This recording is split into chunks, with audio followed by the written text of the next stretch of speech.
what do you think of the 2-year time frame? Is it enough in terms of accessibility? You talked of how institutionalizing an arrangement is important for acceptability.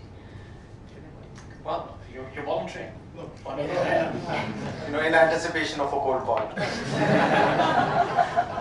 have a related question. I just add to Oh, that. yeah, please.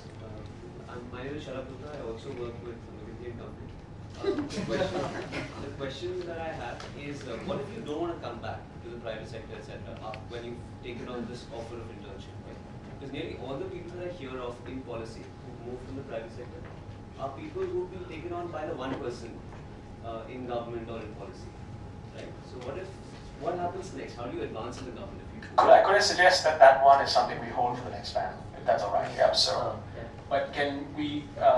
I'm sorry. I have one question which I thought would be relevant. Yeah. Just one moment. She asked a question. Can we just respond only to the question of, is 2 years enough to have an impact, as opposed to 2 years is a bit of a glorified thing that makes your resume look better? Is that your question? My simple answer would be yes. I think 2 years seems reasonable enough. Considering that you're starting it for the first time, for a start, I think it's a good period for. We also don't have a very high longevity in post, in terms of officers. Sometimes we spend 3 years, we spend 5 years. But jokes aside, I think 2 years seems reasonable enough. I really can't think otherwise. Certainly not shorter.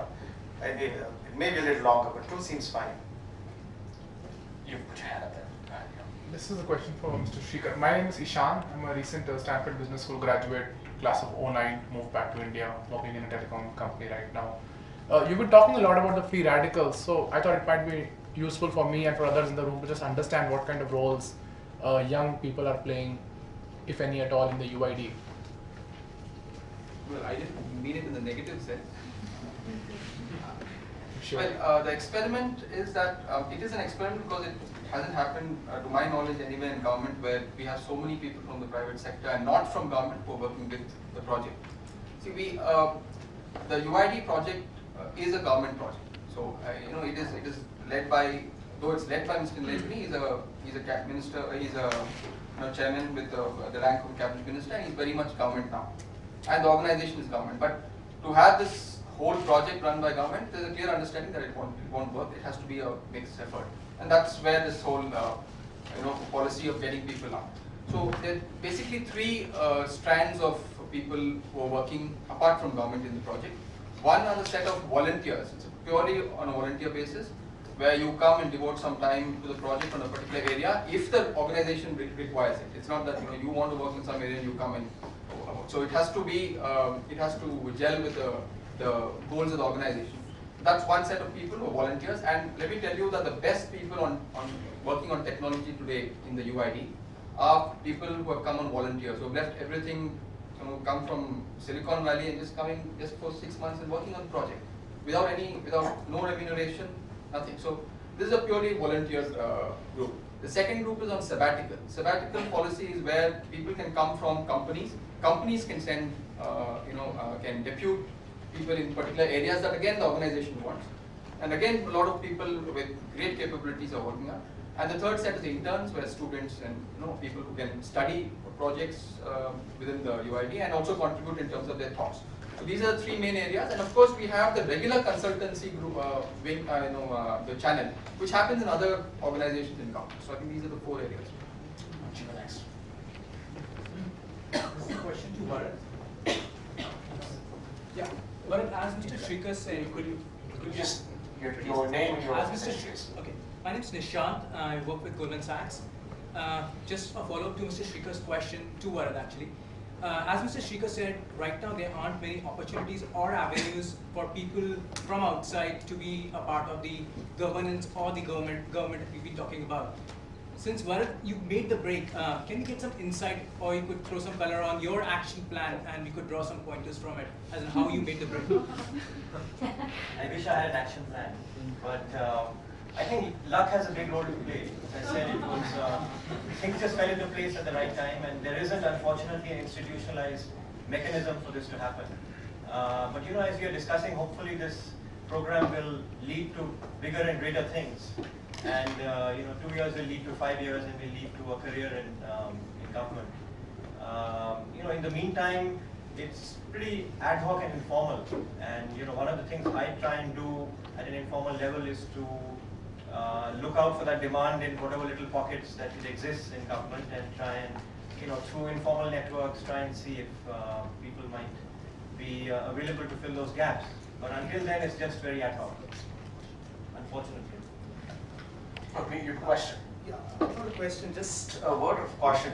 A lot of questions are being directed at the UID structure and what's happening.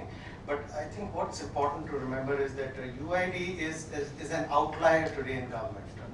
What is happening in UID is because of the nature of leadership there, the kind of leeway that has been given to that leadership, the kind of role that is envisaged, and the strong technology inputs that are going into that organization. So the discussion we are having should not give the impression that this is the case with the rest of the government. It's an exception, it's an outlier.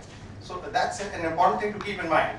And I think what is important for government with this experiment is to what extent the experimentation that is going on in UID can be kind of introduced in the rest of government. I think that's a bigger challenge. UID by itself will fulfill its mandate. All of us are confident about it. But the bigger question for us in government is, and for well-meaning people who want professionalism in the government is, can we learn certain things from this experiment and get them into our own systems, into our regular ministries? That's the challenge. Terrific. It's an example of innovation.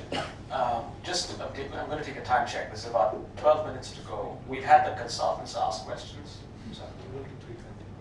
Okay, so we have 15 minutes. We had the consultants ask questions. We've had the one banker ask questions. But we have more than half, or nearly half of you who are in the public sector, the non-profit sector, and the so-called other sector. I'd love to hear from you guys. So, I'm hoping the next question is from someone like that. We'll start there. Yeah. I'm associated with Government of Andhra Pradesh, Hyderabad. I'm project manager in Smart Card project. We had put up questions like, where working with the central government, state government is going. I suppose it's 15 months I joined the state government. The experience which both of them were talking about, you get to in touch with the state government to the sarpanch level. It's quite great at that level. And Andhra Pradesh is one state where more of the consultants are hired. Basically, IMBS, and presently, we have quite a good leaders like Mr. Raju, who was who is part of the National Advisory Council.